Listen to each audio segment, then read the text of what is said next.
copy the formula first so that you know how to determine the numbers.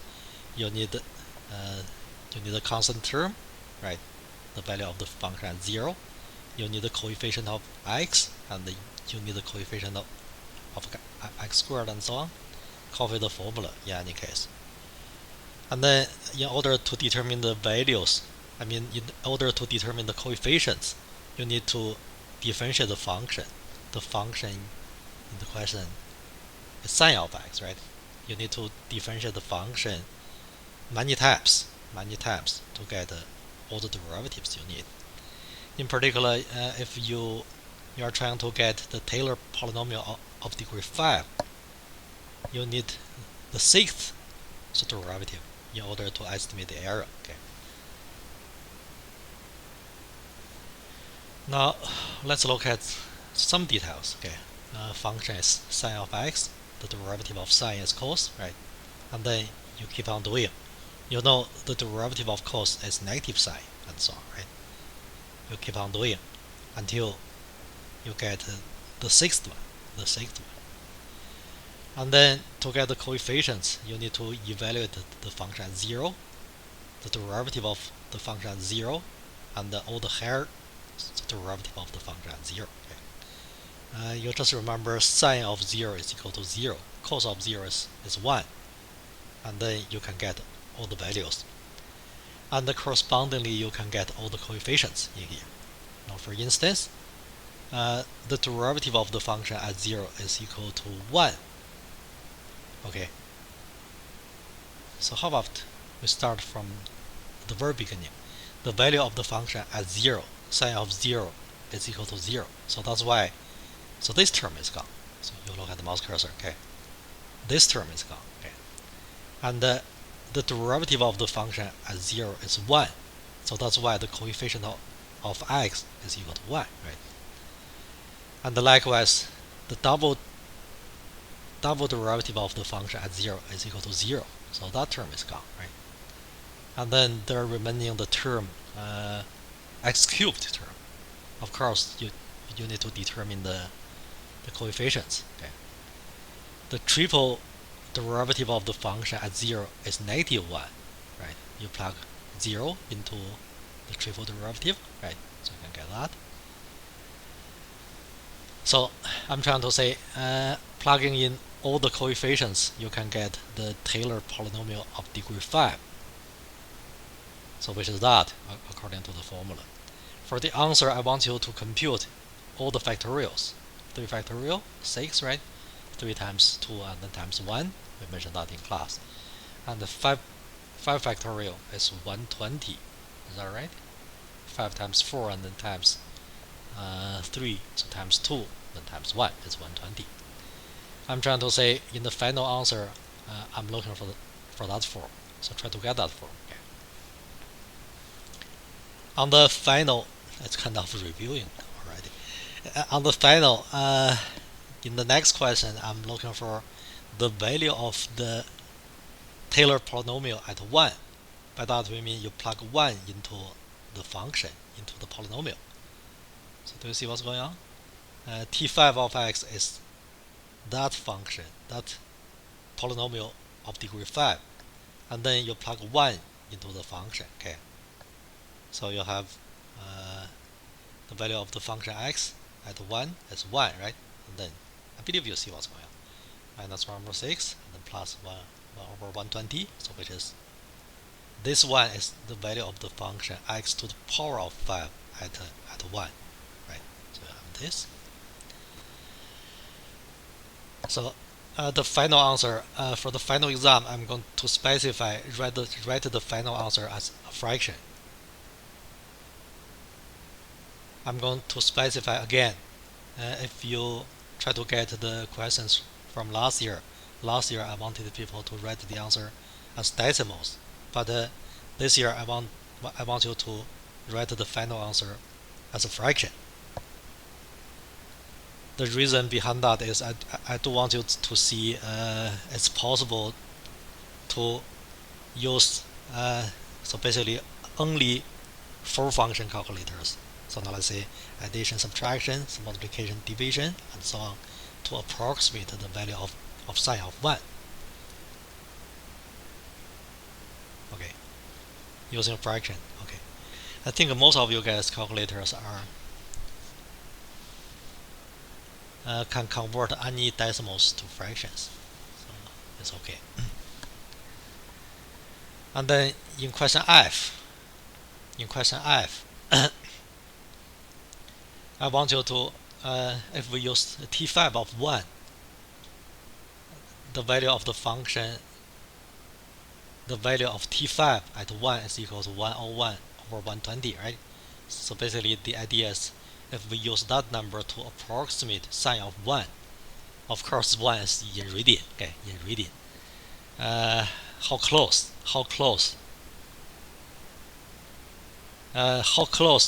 is so described using the error. So basically you compute the difference between the two numbers, sine of 1. So I think last time I concentrated too much on y side. I did not write everything very properly in terms of telling people how to show the work.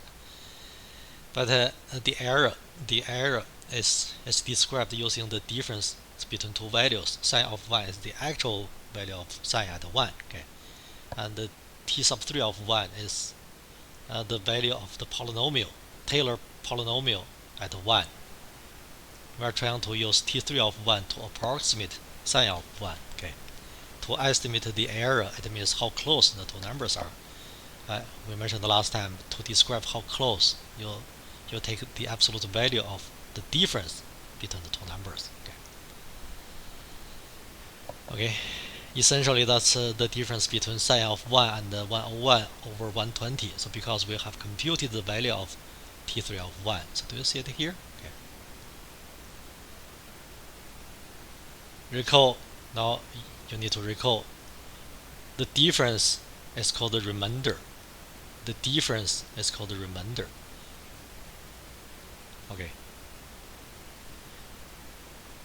If you want, I don't know where to.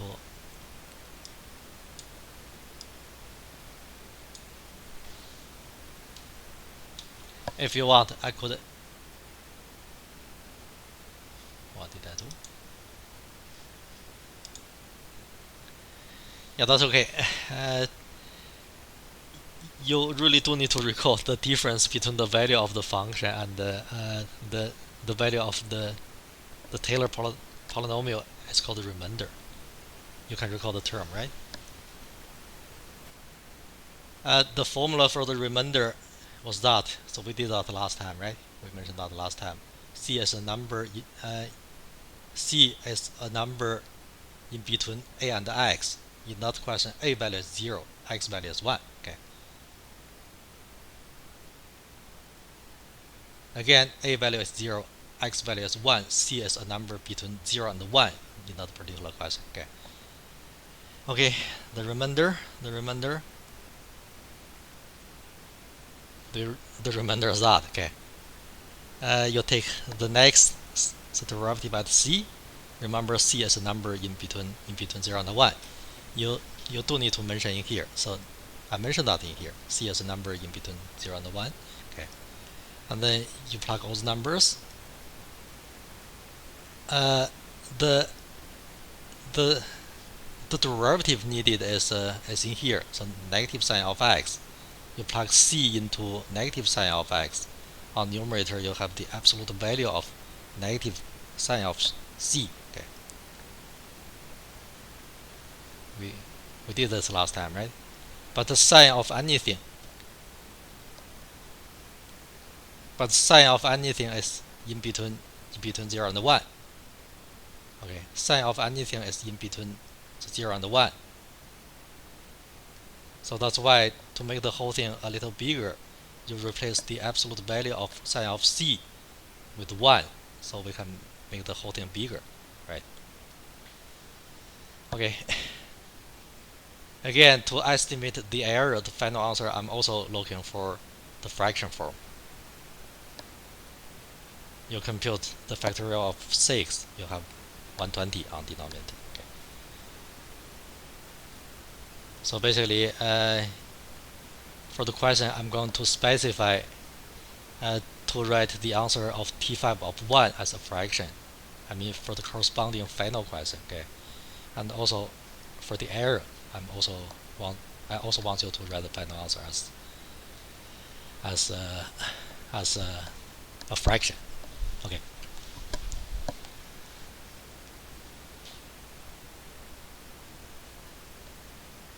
Okay, now for the remaining stuff, I'm going to so I normally write everything by hands so that people can follow better. I know, so this is my bad way.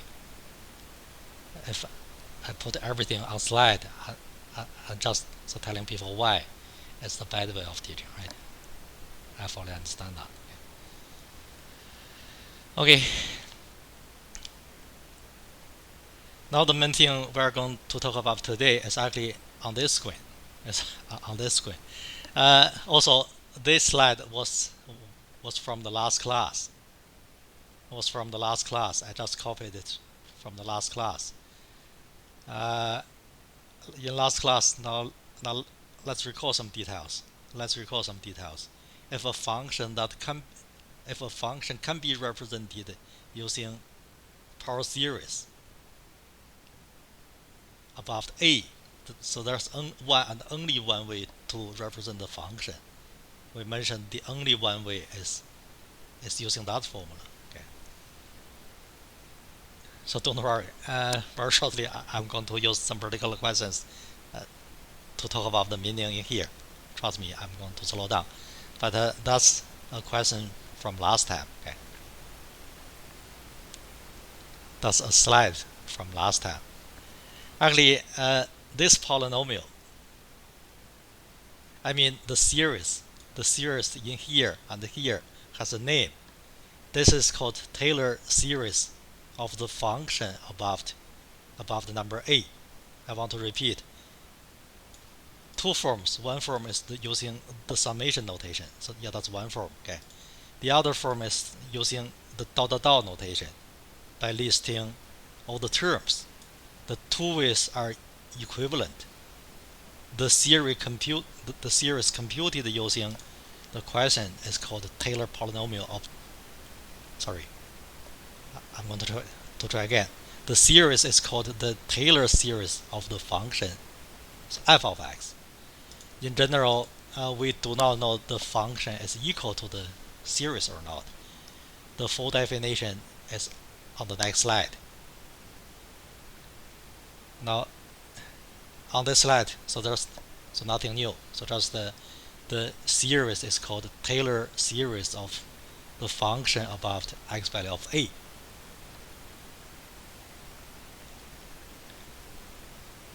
In particular, if a value is 0, we call it a Maclaurin series of the function.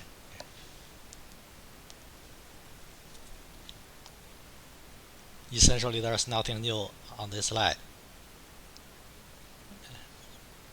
So can I move on? So take a picture of the slide. Okay. The following questions are designed to show you what we mean by the Taylor polynomial, or I mean Taylor series or Maclaurin series of the function. Okay. I'm going to slow down now. So can I move on now? So try to remember the formula. Okay. Or try to take a picture of that slide. We're going to use the formula a few times to show you the meaning. Okay.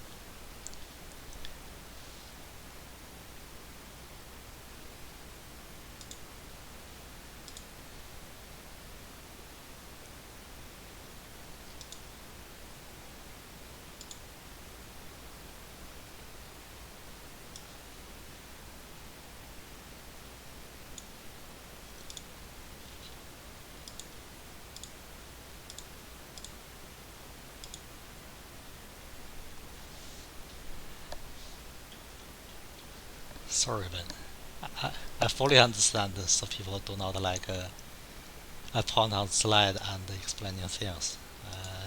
People want me to do it in real time. Now I'm doing it in real time now. Okay. Okay. Now let's recall Now let's concentrate on e to the power of x first. Okay. Maybe for e to the power of x. For this one, we are going to get the Maclaurin series of the function. Okay. In any case, copy the formula first. Okay. I'm going to use two notations. One notation is the summation notation. The summation notation. Maclaurin series is a particular case when a value is 0. All we need is to replace all the, wherever you see a, you replace a, so it's 0. Okay. I will go back to that slide so that you can compare. For e to the power of x, the Maclaurin series is on the numerator you have the derivative of the function, the ith one. Okay, the ith the derivative of the function at a, at 0. I mean at 0. Okay, and then on denominator you have I factorial, and then you make I run from 0 to infinity. Again, a value is 0. A value is 0.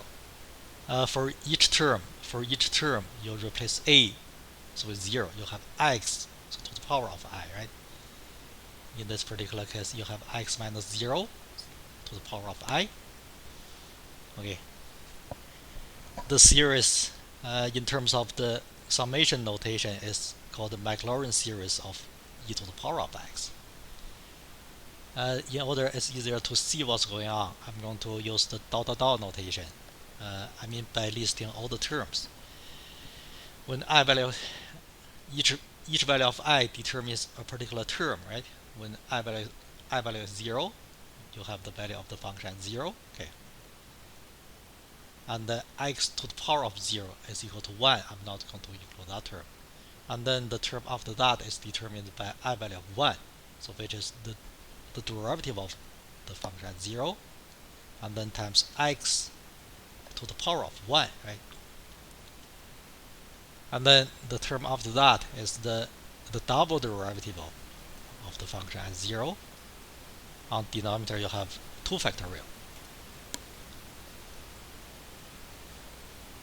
For the first two terms, I could write the denominator as a 0 factorial or 1 factorial. Okay. But 0 factorial is equal to 1. 1 factorial is equal to 1. Okay, I think you can recall what's going on. Okay. And then the power function, this part is the coefficient of x squared, and then the power function is x squared, of course. Okay. Probably I'm going to write a few more terms so that we can see the pattern. Okay. The next term, I believe you can see the pattern already. The triple derivative of the function at 0. And then on denominator you have 3 factorial and x to the power of 3. Okay. And then dot dot dot. I believe you can see there are infinitely many of terms. The next term is x to the power of 4, and you determine the coefficient, right? In any case, write down the formula first. Okay, write down the formula first. After writing down the formula, you can see what things you need. These are the numbers that are going to be replaced. By that I mean you need to evaluate the function 0, you need to evaluate the derivative of the function 0, and so on. Okay, I'm trying to say you need to get the values of all the function notations, the derivatives I mean. Okay. In order to do that, now let's differentiate the function many times. So this one is simple. Okay, the function is e to the power of x, and then do I write horizontally or vertically? So maybe horizontally. Okay, the derivative of the function is e to the power of x. You know that, right? Actually, any derivative is the same thing, e to the power of x. So can I just write a few more? So maybe one more. Okay, the double derivative is equal to e to the power of x. You keep on going. Actually, so can I replace the top with the whatever notation you want? So maybe I. Okay. It means you keep on doing that. You differentiate I times. Okay. is the same thing as e to the power of x, right? Of course, you need all of these. Actually, the numbers we need are the values of these functions at 0. So which is easy too, right? The value of the function at 0 is equal to e to the power of 0, so which is 1. So I'm going to write it one time. E to the power of 0, so which is 1. The same story. The derivative of the function at 0 is also 1, right? The double derivative of the function at 0 is also 1. Any derivative of the function at 0 is equal to 1. So because e to the power of 0 is equal to 1. So that makes sense? Okay, now we are ready to get so what we call the Maclaurin, the name is here, Maclaurin series of the function. Okay. So the Maclaurin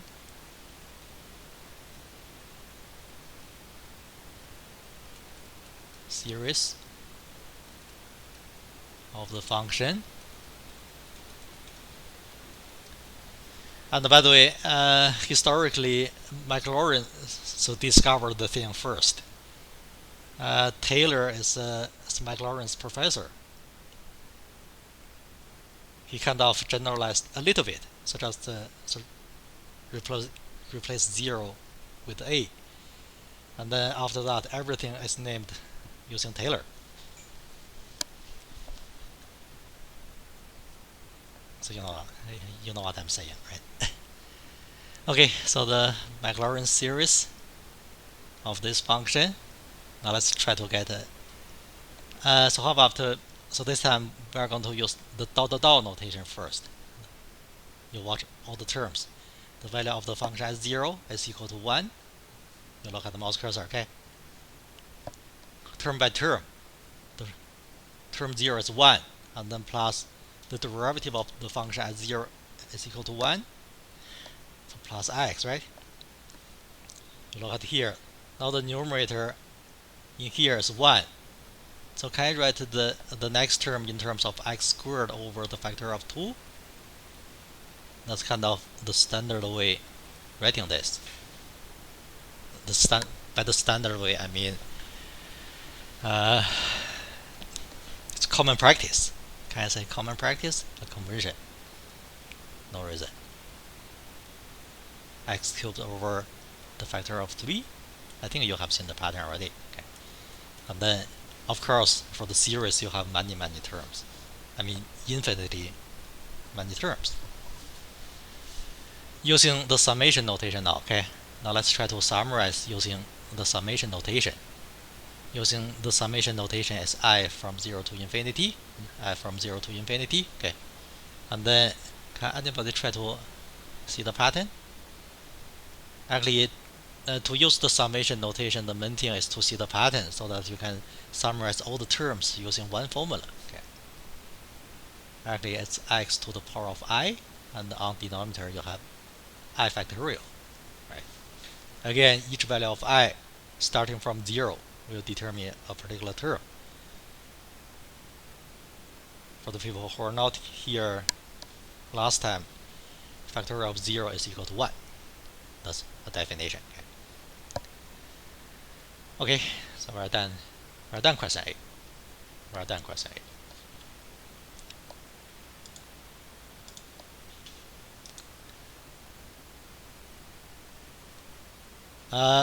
We'll do question B, including the notes and some other things later.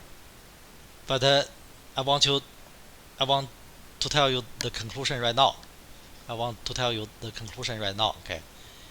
Actually, the series, I mean the Maclaurin series of e to the power of x, it can be proved. The proof is not hard. For that part, I can go over a little bit quicker, because it's not required.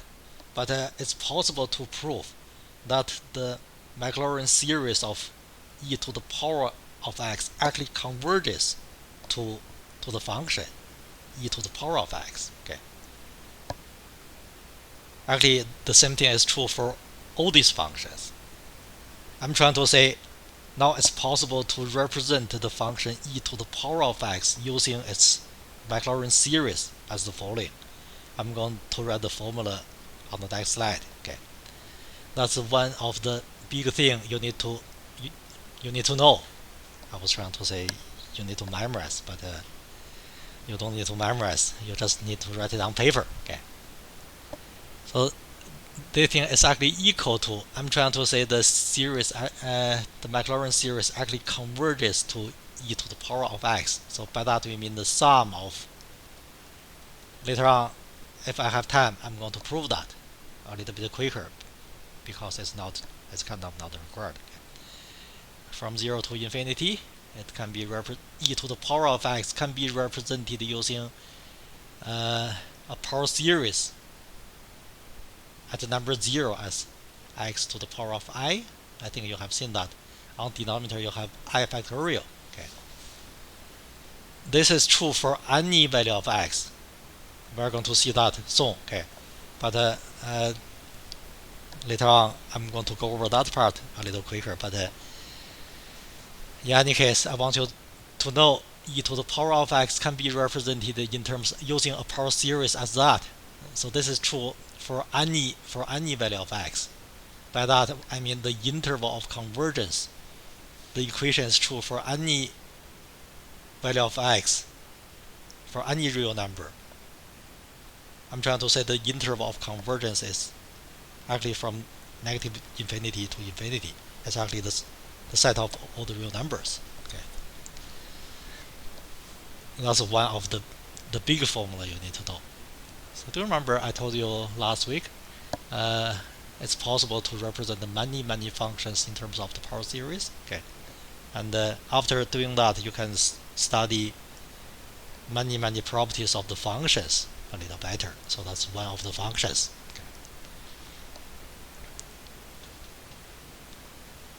Okay. So any questions? That's for e to the power of x. I'm going to repeat the same thing for other important functions. The next thing I want to repeat is for sine of x. Okay, it's kind of repeating the same idea. For sine of x, I told you the conclusion is true. For all these four functions, their Maclaurin series converge to the functions for each of these. Using that conclusion, I'm just going to write the following. Sine of x can be represented using its Maclaurin series. Okay, I just use the equal sign here. So later on, I will show you why in details. But now let's take that for granted for a moment. Okay. Sine of x can be represented using its Maclaurin series. Okay, now let's copy the general formula for the Maclaurin series. I from 0 to infinity, right? On the numerator you have I factor.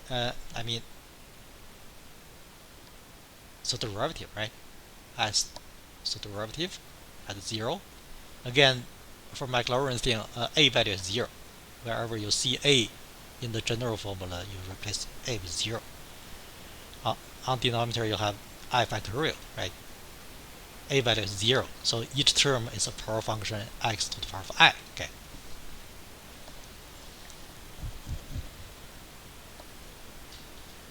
Okay. I will give you the identity later, but temporarily it's a Maclaurin series of the function, so sine of x. Okay. I still want to use the function notation for the function sine of x.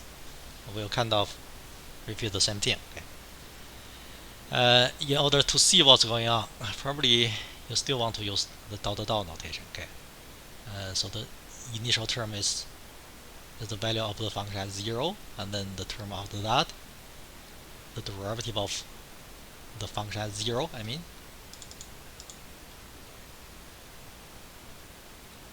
And then times x, and then the term after that is the second derivative of the function at 0. On denominator you have 2 factorial, right? And then times x squared. I think you have seen the pattern. Probably this time I'm going to write a few more terms for some reason. Okay. Triple derivative of the function at 0, 3 factorial. Okay. I think you have seen the pattern. I do not want to write 4 primes. You just write a little 4 on top. So put that in brackets.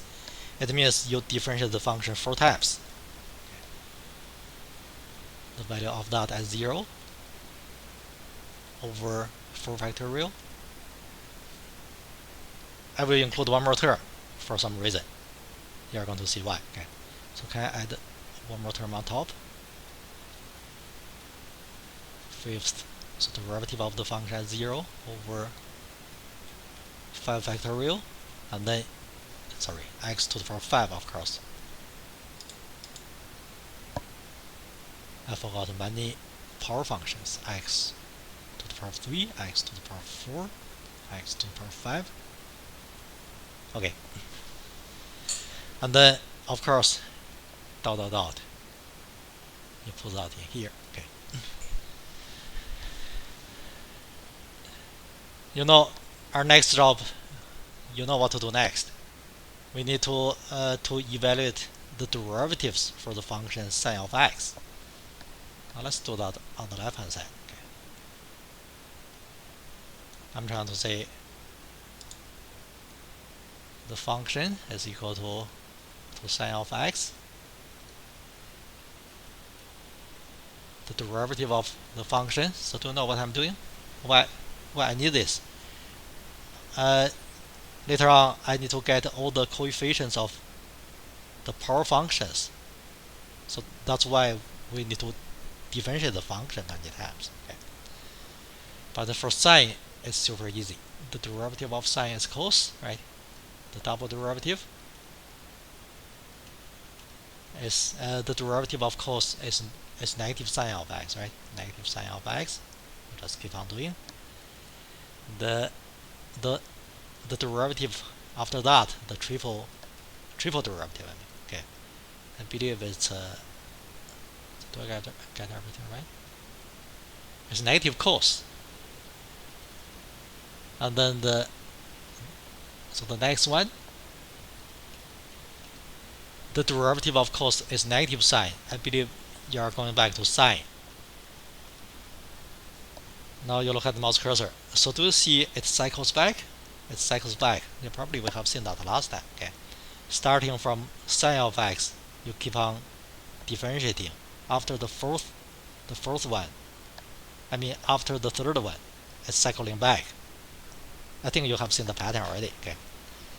Now let's plug in the numbers. Okay. So not ready yet. You are not ready to plug in the numbers yet. We need the values of the functions at 0. So the value of the function at 0, sine of 0 is equal to 0, right? And then the derivative at 0 is equal to 1. Cos of 0 is 1. The next one is the double derivative of the function at 0. You'll see it's 0. And then the one after that is the triple derivative of the function at 0, which is negative 1. And then the fourth derivative of the function at 0 is equal to 0. I believe you can see the pattern already. Okay. If I'm looking for the next one, you are cycling back. It's 0. I mean, if you are looking for the next one, you are cycling back. The next one is 1, 0, negative 1, and so on. Okay. I think after you have seen the pattern, now we can plug in the numbers. We plug in the numbers now. Okay. The value of the function at 0 is equal to 0. The first number is replaced with 0. Okay. And then the derivative of the function at 0 is equal to 1. So the next term is nothing but x. And then the term after that, you'll see the double derivative at 0 is equal to 0. You see that? The next term is 0. And then the term after that. The term after that is what? The term after that is, so do you see it's -1 on the numerator? I mean, on the numerator here, the triple, so derivative of the function at 0 is -1. Can I replace, can I put the negative sign in here? It's negative. On numerator you have 1, on denominator you have 3 factorial. So this time I'm going to write, so give me one little moment. I'm trying to think which way is the common practice. On numerator you have x cubed, so probably that's the form I want to use.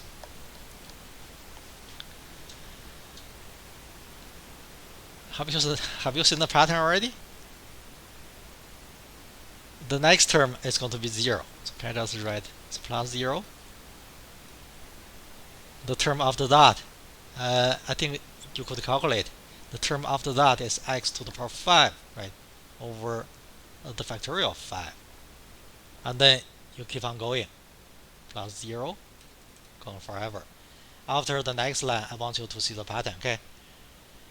I'm going to remove all the terms with the coefficients of 0. Okay, so that's x minus x cubed over 3 factorial, I mean, okay. And then the term after that is x to the power of over 5 factorial. Anybody want to see the pattern and tell me the next term? You see the signs are alternating. Be careful, the signs are alternating. The next term is going to be associated with a negative sign.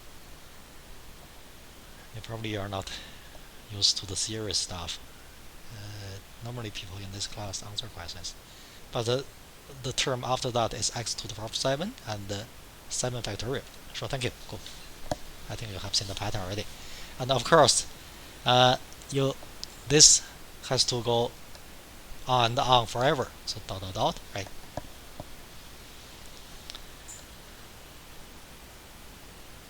Okay, thank you. Thank you. Okay. And then I want the summation notation. It's kind of, I'm going to reindex the series. Originally it's coming from that, okay? So because all the even terms, so to know, I mean all the even terms. Can I say even terms? Term 0, term 2, term 4 are zeros. Okay, it's kind of, I'm reindexing. I'm doing reindex. Okay. How do I do that? Actually, you see the denominators are all the odd numbers, like 1, 3, 5, 7, the factorial of these. Okay, I believe you can remember at least to represent odd numbers as a even number and then plus 1. For any I, that's an odd number. I will try to convince you. I value of 0 will give you 1, right? I value of 1 will give you 3. I value of 2 will give you 5. I'm trying to say any odd number can be written in that form. I will show you what's going on. I will tell you the formula and then we check. Okay. Using the summation notation as I from, I believe from 0. Okay, from 0 to infinity. In many cases, it's my preference. I want the index starting from 0 in almost all cases. You see the signs are alternating. Probably from the last assignment you have seen how to indicate the signs are alternating. There should be, it's handled by -1 to the power of I, right? Very shortly I will make more comments. And then every term now can be written in terms of, again, I'm re-indexing. Okay, the index, I'm trying to say the meaning of I here is not the same as the index of I in there. So because many terms are zeros. Okay, and then for each value of I, on the numerator you have an odd number represented by 2i plus 1. On denominator you have factorial of 2i plus 1.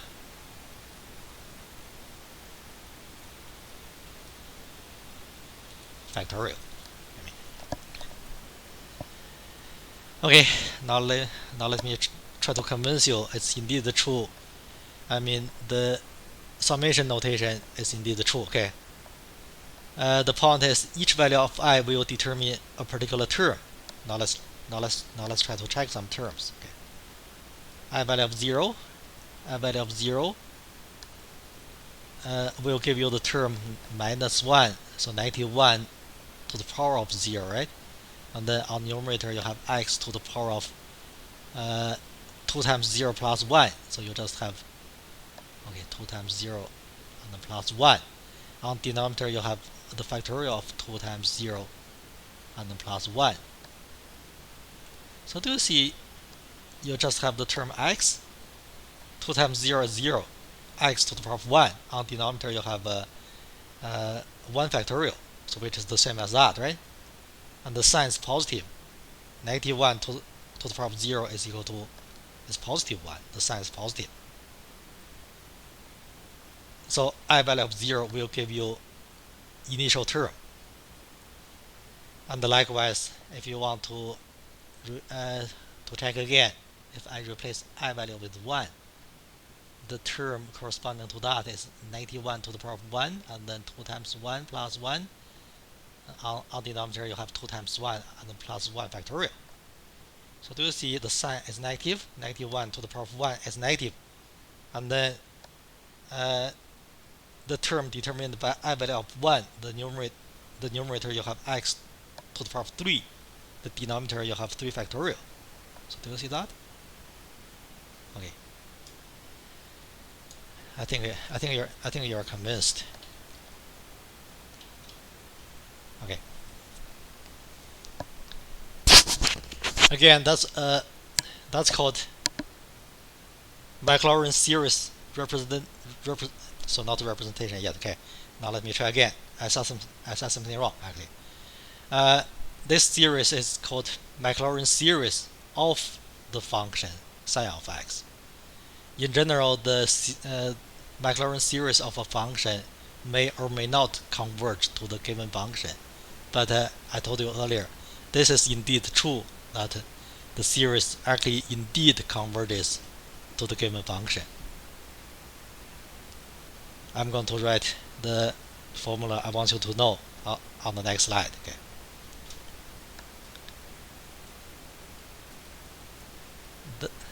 The next thing is the series representation of, actually it's the Maclaurin series representation of psi of x. You have seen why. The bigger formula now is the sum of I from 0 to infinity, you remember it, is -1 to the power of I, and then on denominator you have I factorial, right? On the numerator you have x to the power of, you want the thing to be an odd number, okay, 2i plus 1. Actually, very shortly, if we have time, I'm going to tell you why this is true. Probably I really do not have to prove 3 of these, but I can show you at least 1 of them, probably, if I have time. Okay.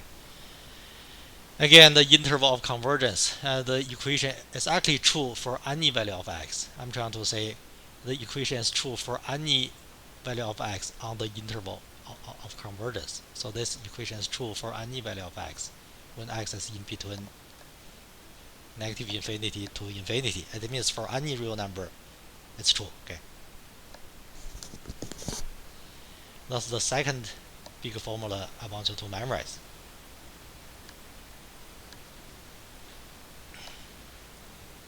Sorry, I did something wrong. So do you see I did something wrong? On denominator you should have 2i plus 1 factorial.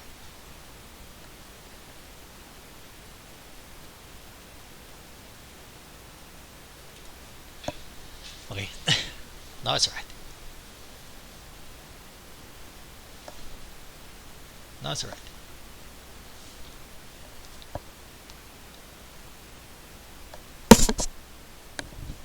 For cos of x, I could redo everything. But a simpler way. So can we do a simpler way? It's possible to redo everything. So by that I mean it's possible to redo everything from the basic formulas, differentiate the cos of x, and then you see the pattern. Okay, but it's not super necessary to redo everything.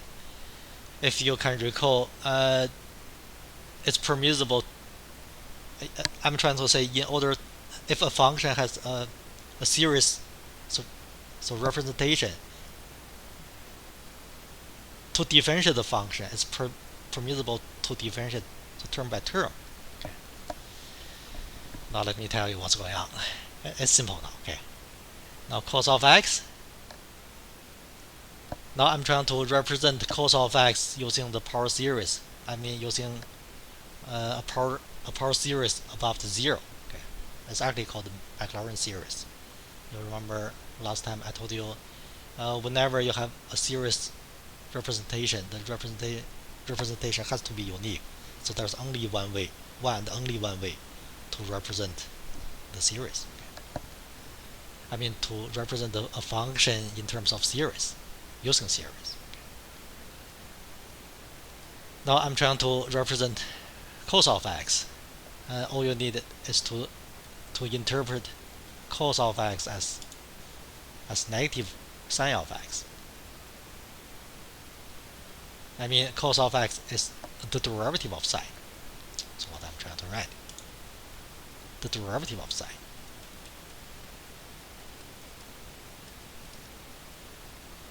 By that we mean, now you have the representation of sine. All we need now is to differentiate the series, so term by term, and then we can get the representation. Okay.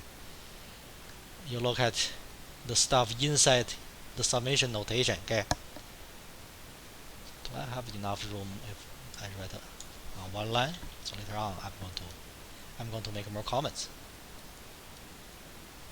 The series I from 0 to infinity, and then whatever you do, you should have the constants. Okay, and I hope it's not too hard to follow. If we differentiate term by term, on denominator you have a factorial of 2i plus 1. On the numerator, all of these guys are constants. When differentiating, we differentiate with respect to x. We only differentiate anything involving x. Everything involving I are constants. Okay. The derivative of x to the power of 2i plus 1. Exactly. Okay. Now let's do that separately here. X to the power of 2i plus 1. You treat x as the variable. 2i plus 1 is a number, a constant. Okay. It's 2i plus 1 and then times x to the power of 2i, right? I'm going to copy it down. It's 2.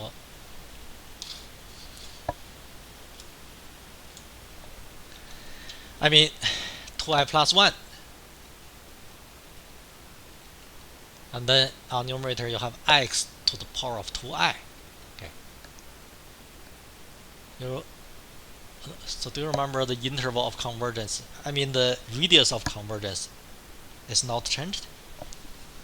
The radius is not changed. The interval could be different. I'm trying to say this is also true for any value of x. Okay. Can we simplify a little bit? Now you need to recall the meaning of the factorial. I will show you the meaning. If you have 5 on numerator, if you have 5 factorial, on denominator, what's going to be the answer? On numerator you have 5, on denominator you write down the meaning of the factorial. It's 5 times 4 and then times 3 and then times 1, right? 5 and 5 is cancelled. What's going to be remaining on the denominator? On numerator you have 1, on denominator you have 4 factorial. So do you know what I mean? I'm trying to say after cancelling out 2i plus 1, what's remaining on denominator?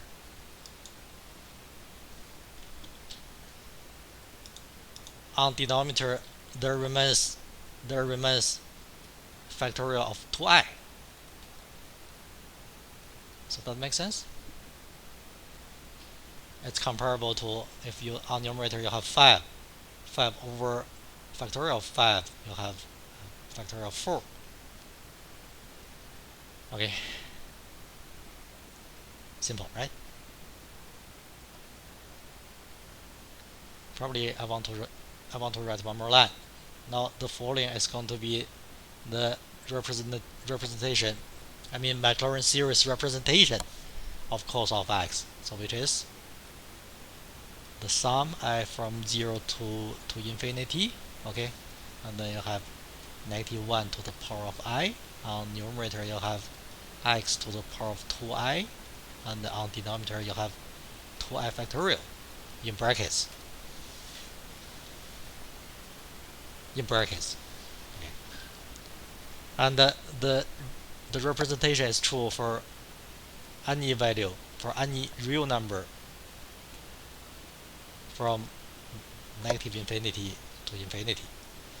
Okay, so that's the representation of cos of x.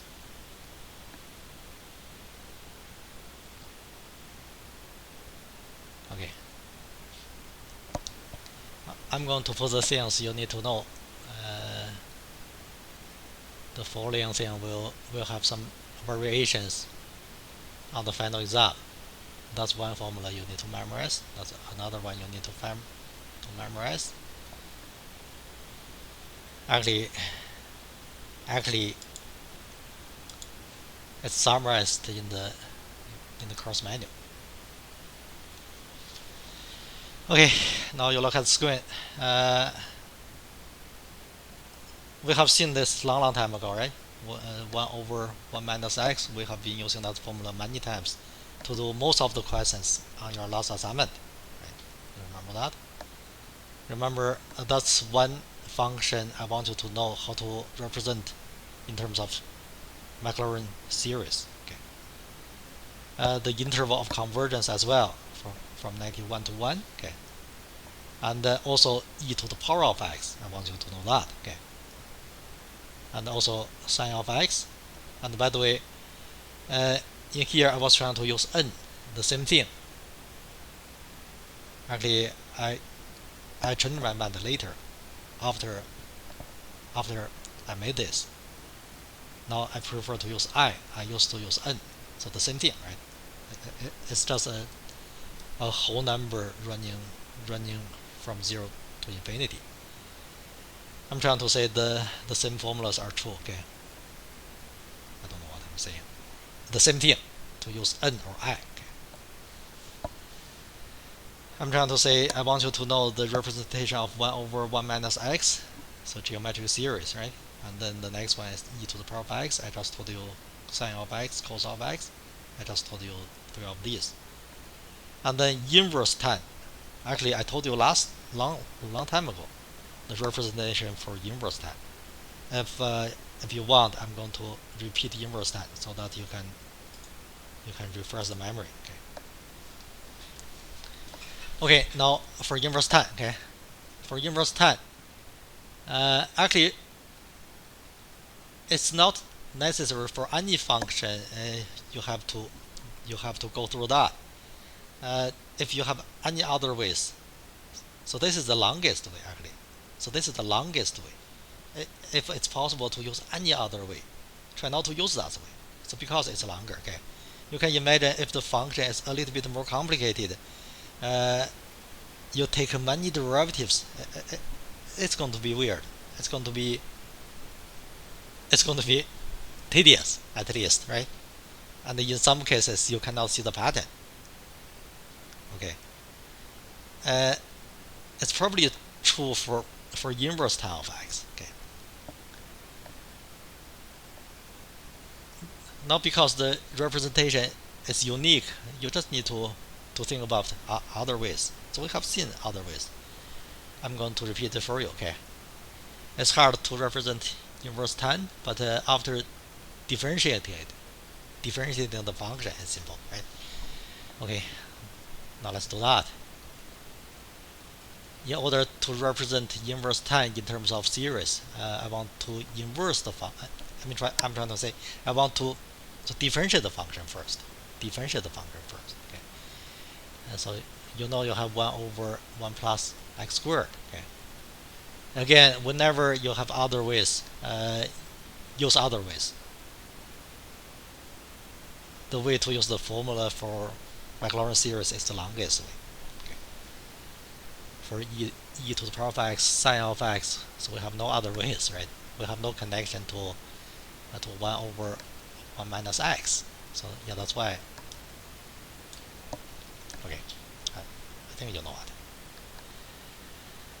Now I'm going to represent 1 over 1 plus x squared first. Okay. You remember the formula you want to use is 1 over 1 minus r. How to represent that function in terms of a power series above 0. So this one is the summation I from 0 to infinity, right? And then r to the power of I.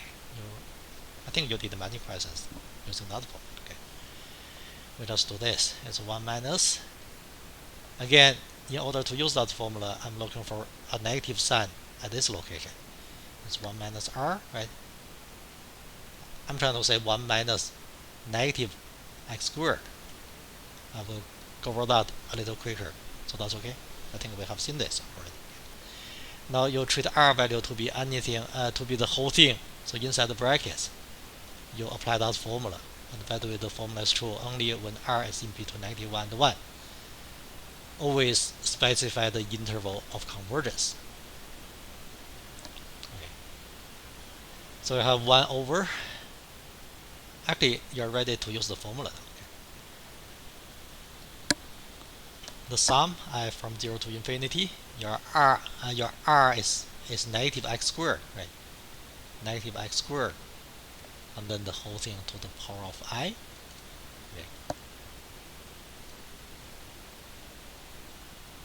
Okay.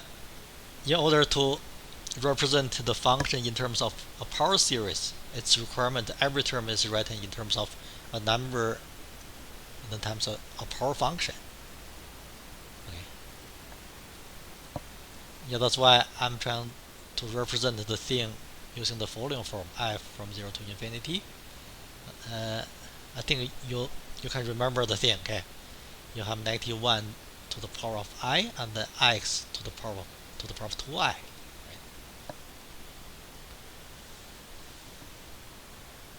I hope I have enough space to complete this. So do you remember what to do next? Differentiate the function, represent the function using power series, and in this particular case, x is in between -1 and 1. So there's a little story behind that. Okay. So check the notes from last week. You have the details. Okay. After representing the derivative of inverse tan, in order to represent inverse tan, you integrate back. So that's the idea, right? So inverse tan of x is equal to, we did this I think last week. Integrate back is equal to, after integrating there's a constant c involved, c plus. I hope it's not too squeezed in here. And then you integrate the series, so term by term. It's permissible. Okay, we mentioned that before. It's also the summation, the sum I from 0 to infinity, -1 to the power of I. Integrating, I'm trying to say getting antiderivatives of all the terms. I think on numerator you have x to the power of 2i plus 1, right? On denominator you have 2i plus 1.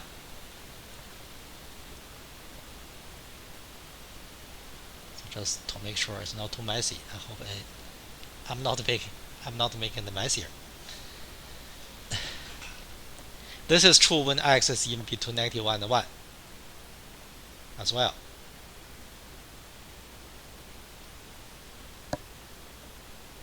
Actually,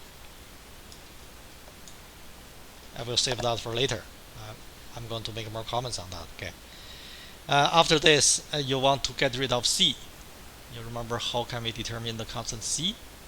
We can use a particular value of x to determine the constant c. Okay. You make x value to be 0. Inverse time of 0 is 0. And then all the terms on the right hand side are zeros. Okay. I'm trying to save some space. I'm trying to say x value of 0 will give you c value of 0. I'm trying to say c value is going to be 0. I told you why. On the left hand side you have inverse tan of 0, so it is 0. On the right hand side all the terms are zeros. So do you see that? Lastly, inverse tan of x can be represented using power series as I from 0 to infinity, I from 0 to infinity, okay? And then you have -1 to the power of I, and then on numerator, so we just got x to the power of 2i plus 1. On denominator you have 2i plus 1. After integrating, the radius of convergence is the same.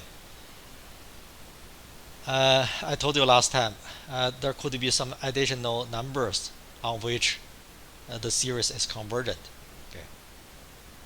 If we have time today, I can tell you. So maybe today, so maybe in next class a little bit. Okay. I just need a little longer because we lost too many classes this semester. Can I just tell you the interval of convergence is from -1 to 1? Actually, including the two endpoints. The radius of convergence is the same. The radius is 1. The interval of convergence in this particular case, there are two additional numbers, two additional points.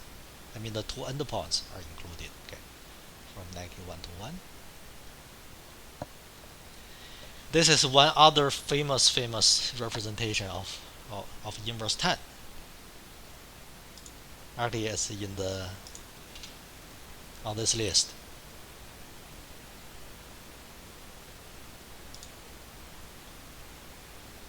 It's on this list. Okay. And now let's work on the part 4 question number 1. Okay. Using the power series, using the Maclaurin series representation of e to the power of x. You remember that? E to the power of x is equal to, it can be represented in terms of Maclaurin series as I from 0 to infinity. I think it's x to the power of I on top. On denominator you have I factorial, right? Now let's try to write the representation term by term. Initial term is 1. I value of 0 will give you the term. The term is 1. Okay. And the I value of 1 will give you what I mean, okay? X to the power of 1 and then 1 factorial. You just have x. So the term after that is x squared over 2 factorial. Can I write 2? I still want to use the notation 2 factorial. And then after that you have x cubed. I'm going to write more terms, so you have sense of the pattern. On denominator you have 3 factorial, right? And then the pattern goes on and on forever. Okay, so that's the Maclaurin series representation of e to the power of x. Now let's recall the interval of convergence. The representation is valid for any value of x. It's actually a very good practice to always include the interval of convergence for any value of x. I mean less than infinity. So that's okay. Sorry. In particular, the equation is true when x value is 1.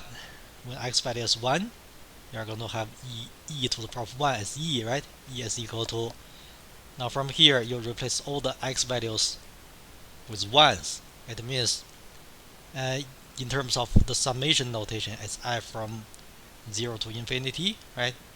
And then on numerator you have 1 to any power is equal to 1, right? On denominator you have I factorial. And then to write term by term, I believe you have 1 plus 1, and then you have 1 over 2 factorial, and then plus 1 over 3 factorial, and the pattern goes on and on forever. So that equation is true, right?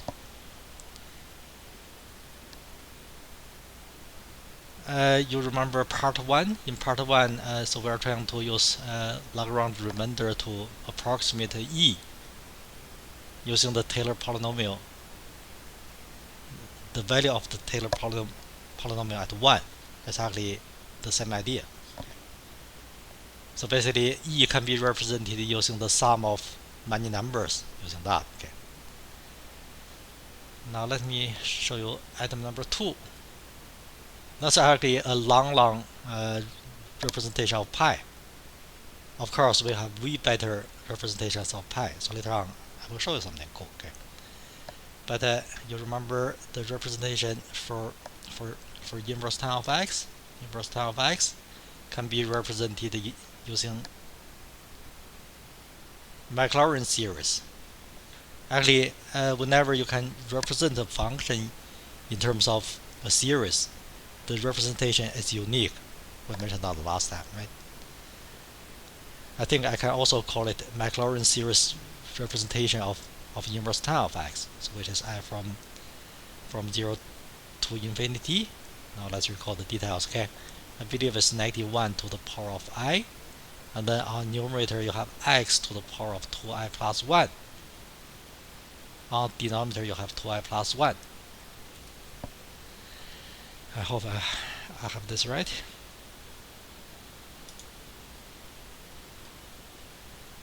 I got it right, I think, right? The interval of convergence is when the equation is valid when x is in between -1 and 1. Can I put that in brackets? Now let's see what's going on when x value is 1. I told you, I think all of you guys are done computer programming. So did you do C++? I'm trying to show you it's possible to write a program computing pi. So I think you know historically people have been fascinated about the pi, right? How to get the value of pi 3.14 something is actually a non-repeating infinite decimal. Okay. Now you have a representation of pi actually, okay. But the series converges to pi really slow. Okay. Actually, we have way better way to calculate pi. We have some other way better series converges to pi really fast. Okay. So not really fast, but way faster than this. You see, so this is true for any value of x when x is in between -1 and 1. In particular, it's true when x value is 1. Okay. Now let's plug x value of 1 into two sides of the equation. Okay. So you have inverse tan of 1. Inverse tan of 1 is equal to. Now can I replace inverse tan of 1? So what's the value of inverse tan of 1? You think tan of what angle in radian is equal to 1, right? It's pi over 4. Right? So do you see pi in here?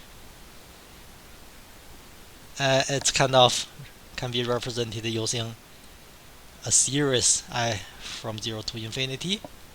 So -1 to the power of I. If we did not lose so many classes, I could give you way more details on this. X to the power of 2i plus, I mean, on the right hand side, you replace all the x's with ones. Okay, 1 to any power is equal to 1. On denominator, you just have 2i plus 1. Okay. Write out the first few terms. So do you see you have 1 minus 1/3? I mean, I value of 0 will give you 1. So do you see the sign is positive? 1 over 2 times 0 and the plus 1. The next term is 1/3. Okay. The term after that is positive 1/5.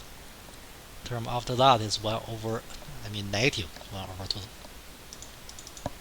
minus 1 over 7. This pattern goes on and on forever. That's how you represent the pi. Okay.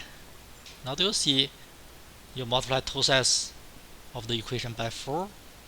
You just have that. Pi is represented using 4 times that. I'm going to write down the whole thing.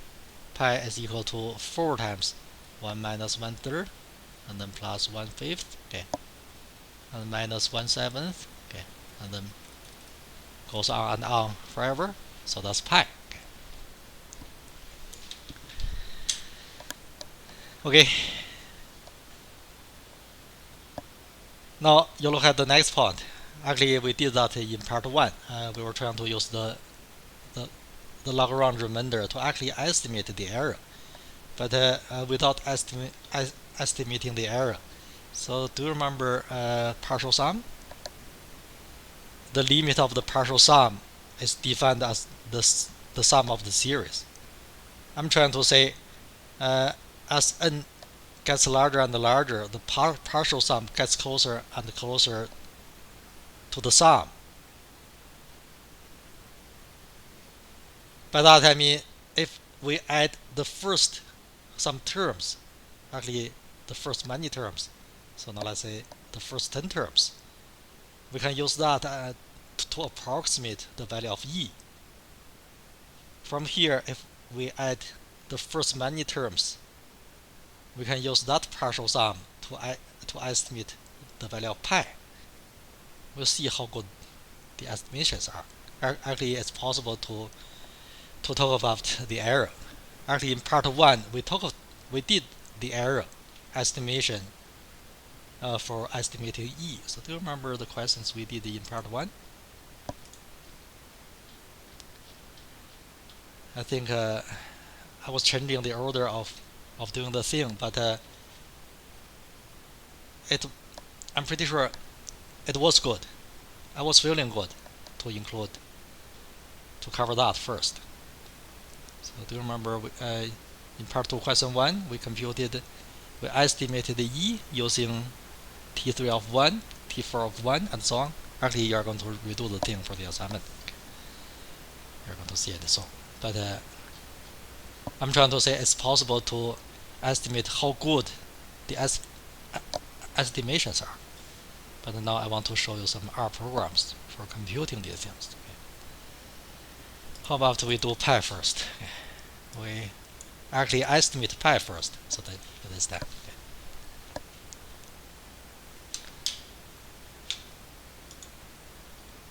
I will try to make the screen a little bigger.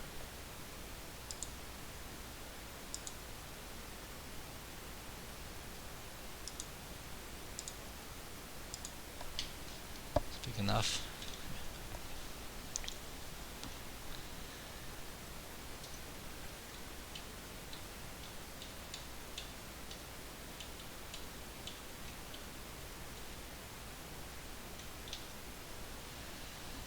Okay, now let's try some smaller numbers first. Okay. You do not have to know what I'm doing with R.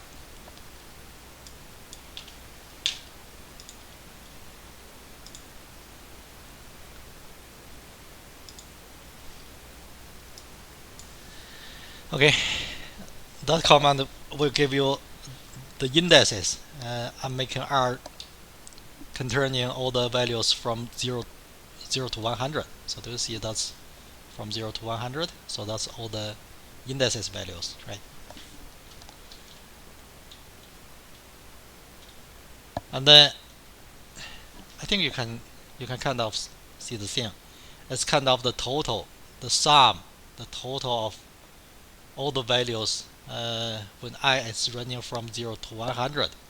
You have all the values in that series. I mean, in that series. I will give you more details. Okay. Now, for instance, I value of 0 will give you the value of 4. I value of 1 will give you the value of 4 times 1/3. I value of 2 will give you the value of 4 times 1/5. I will convince you. Okay.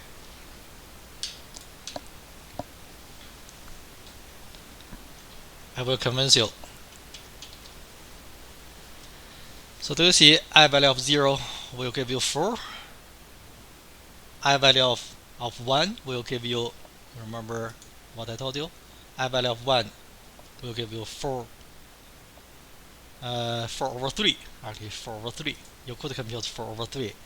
I believe it's negative 1.323 something, right? The signs are alternating.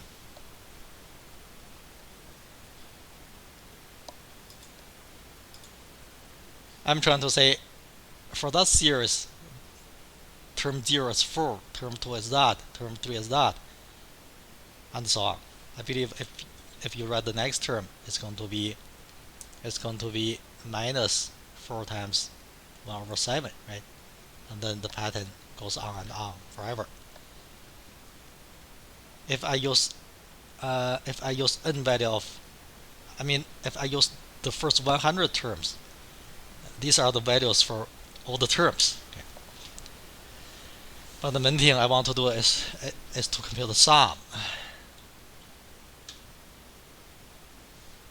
So do you see, even if I use 100 terms, it's pretty far from pi actually. It's 3.1, pi is 3.14 or something, right? That's why I said that it converges to pi really, really slow. I think you could write a C program or something to get a better thing. Okay. If I use I value of 1000, so this thing is better already. Okay. So how about I'm going to use, so how much is that? 100,000. Okay. So do not use too large number if you really want to run this R. Okay. If you use a super large number, it could crash your computer. I think 100,000 is probably okay. And then you see it's 1.1416 something. It's still not too good. I think many people can. You could use a calculator to check. It's still not too good. It converges to pi really slow. I'm trying to say. Okay. But there are way better formulas to approximate pi. Okay. So that's pi. Now let's talk about E. Okay. I did E last time. I think I have the code somewhere. I think I can start over the code. To compute the E, every term is the factorial of the indices, right? 1 over the factorial of I.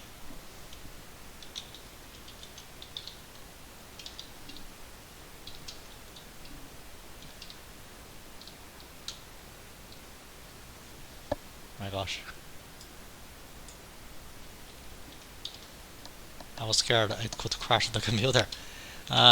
So this time, sorry, I will make I a little small first. Okay. How about I use I from 0 to 10? From 0 to 3 first. Okay. I did this last time. Now you check I has all the values 0, 1, 2, 3. Has 4 values. Okay. And then if you compute 1 over the factorial of I, this is 1 over the factorial of 0. That's 1 over the factorial of 1. That's 1 over the factorial of 2. is 0.5, right? 1 over 2 is 0.5. That's the factorial of 3. I mean, that's 1 over the factorial of 3. Factorial of 3 is 3 times 2 times 1. It's 6. 1 over 6, I believe, is that number. Okay. Now let's try to see if we use 4 terms to approximate e. How good is that? Sum. We take the sum of the first 4 terms. I mean, when we take the terms when n value is 3, I mean, we use the first 4 terms. Now you can have your calculator and enter the button e, or compute e to the power of 1. We can try to compare. E should be 2.7 something, right? I think you know that. Use our calculator to check. This approximation is pretty bad, actually. It's bad because the number of terms is too small, right? Okay, now let me make I larger. Okay, so how about so this time we use 8 terms, 10 terms. Okay. From term 0 to term 10, you have 11 terms, right? It's not 10 terms. From term 0 to term 10. Okay. If we use 10 terms, I mean, using n value of 10 to approximate. Now you see I has all the numbers, I mean, from 0 to 10, right? And then we compute the sum of 1 over the factorial of 0, factorial 1 over the factorial of 1, and so on. Check our calculator. This number, I believe, is super close already. Check our calculator, please. Are you convinced?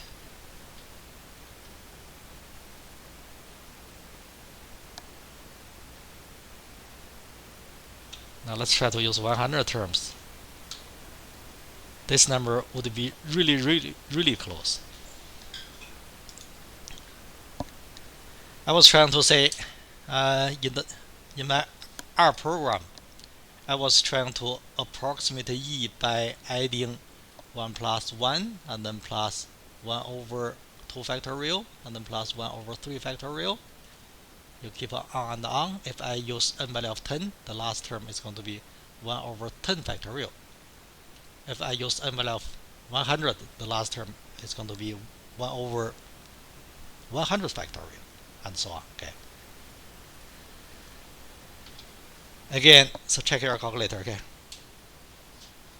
I'm pretty sure if I use I value from 0 to 100, this is really close. I do not need you to check, so I'm going to check. Okay. This thing can compute e. Yeah, XP of 1, I think that's good. You see they're the same, right? The first many digits are the same. Okay, I'm pretty sure that's how your calculator is programmed. When computing the value of e, your calculator is actually computing that. Okay, so this thing is useful. It's kind of cool. If you get excited, that's good. It means you see something interesting. Okay.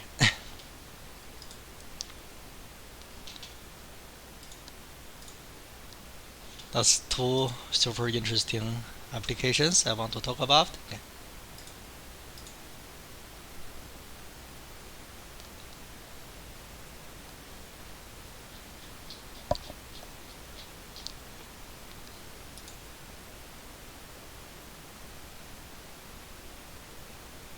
Should I include any of these questions? No. I'll just go over 2 questions. Probably, okay. Sorry, I haven't done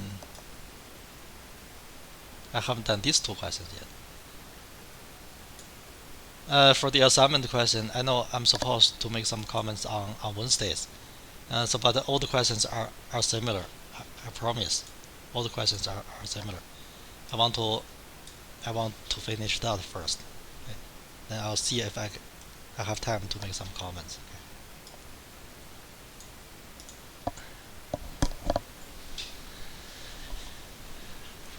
Maclaurin series representation of sine of x squared. So these things are simple too. Okay. Now let's work on question 2. We start from the representation of sine of. So this time, in order to do question 2, you do not use x. Instead, you could use any other variable notations. So how about we just use u? You treat the whole thing as a composite of two functions. You represent sine of u first, and then you replace u with x squared. So that's the idea. Okay. You represent sine of u.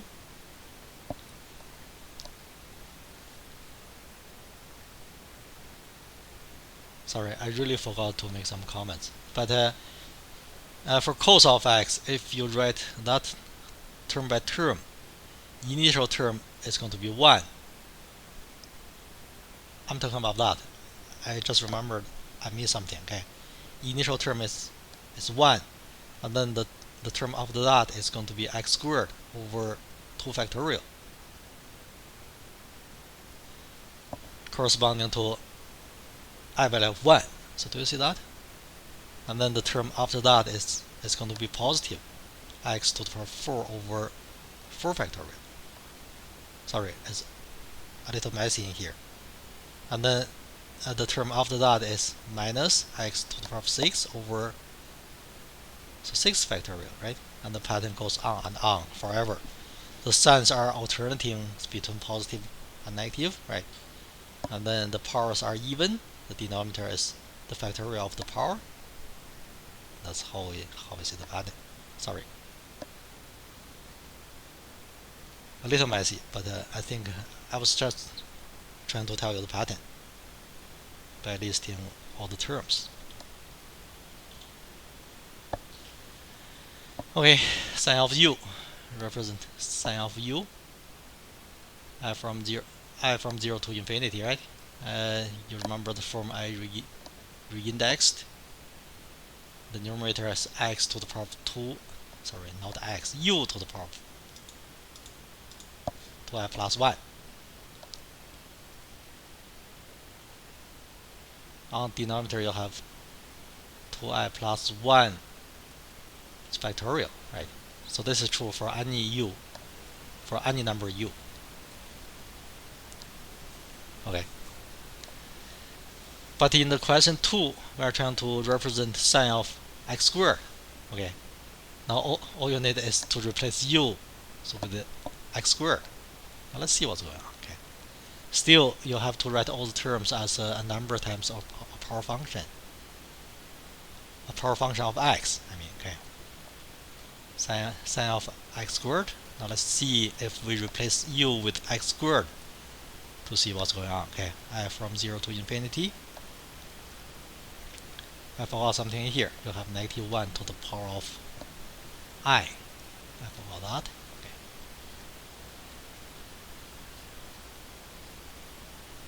And then you have, so be careful in here, negative 1 to the power of I. And then on denominator, you still have 2i plus 1. It's factorial of that. Okay. And then wherever you see u, you replace u with x squared. You have x squared, and then the whole thing to the power of 2i plus 1. That's not the final answer. You remember the final answer, I want you to write every term as a power function of x. But it's close to the final answer already. Now let's move on. Okay, I from 0 to infinity, negative 1 to the power of I, right? Now all you need is to compute the numerator using the formula x to the power of m, and then times, and then the whole thing to the power of n is equal to x to the power of m times n. Using that formula, okay. Using that formula, you can have the numerator. The numerator is x to the power of 4i plus 2. So do I have it right? 4i plus 2. Okay. And then on denominator, you have 2i plus 1 factorial. Now, in that form, every term now is written as a number times a power function. So that can be treated as the final answer. Of course, you have to specify the interval of convergence. U can be any number, okay? U can be any number. So that means X can also be any number.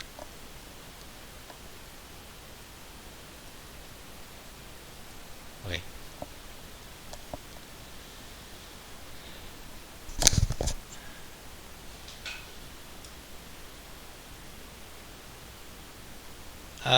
I'm trying to say using the formulas. Now we can treat the representation of sine, cos, e to the power of x as the given formulas. We have proved that. We have seen that. Okay. After seeing that, in the future you can use the formulas to do other things. Okay.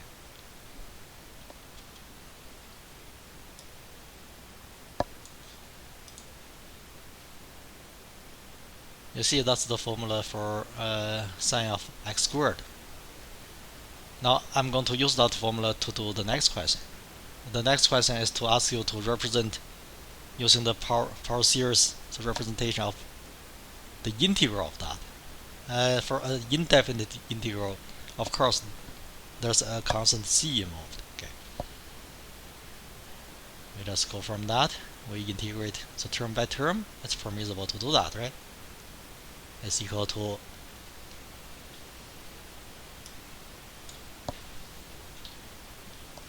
can I write a new line for that?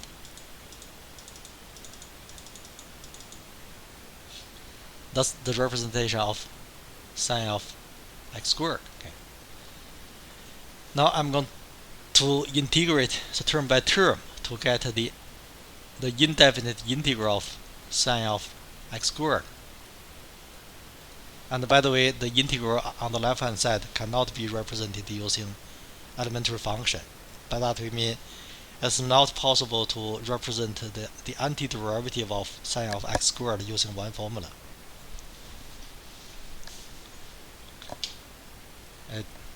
It can be proved already. Okay, it's been proved already. Okay. But it's permissible to integrate the term by term, right? Of course, so there's a constant c involved. In most cases, when you see a series, you write c before the series. The reason is, I think you know the reason. If you write c after the series, you don't know the c is inside the series or not, right? Yeah, that's why. Now the summation is actually the same thing from 0 to infinity. Okay, the summation is the same thing. Now all you need is to get a particular antiderivative of all the terms. The same thing, integrating the term by term, you still have -1 to the power of I. You look at the mouse cursor.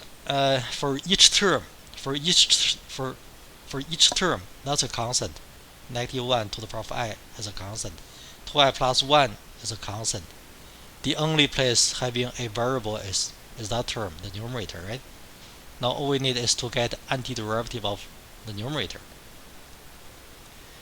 And we'll see if we could write that in some nicer form. Antiderivative, power plus 1, right? X to the power of 4i plus, you add 1 plus 3. If you have 4i plus 3 on the numerator, you have 4i plus 3 on denominator. I'm just using power rule. You treat n value as 4i plus 3. You remember antiderivative of x to the power of n is equal to x to the power of n plus 1. On denominator you have n plus 1 and n plus c.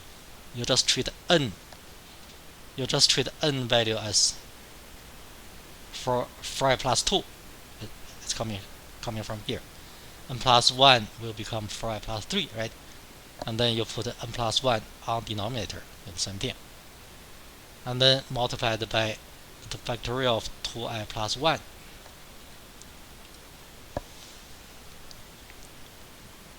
Of course, after integrating, the radius of convergence is kept, is the same as before. By that I mean, I'm trying to say the equation is valid for any real number.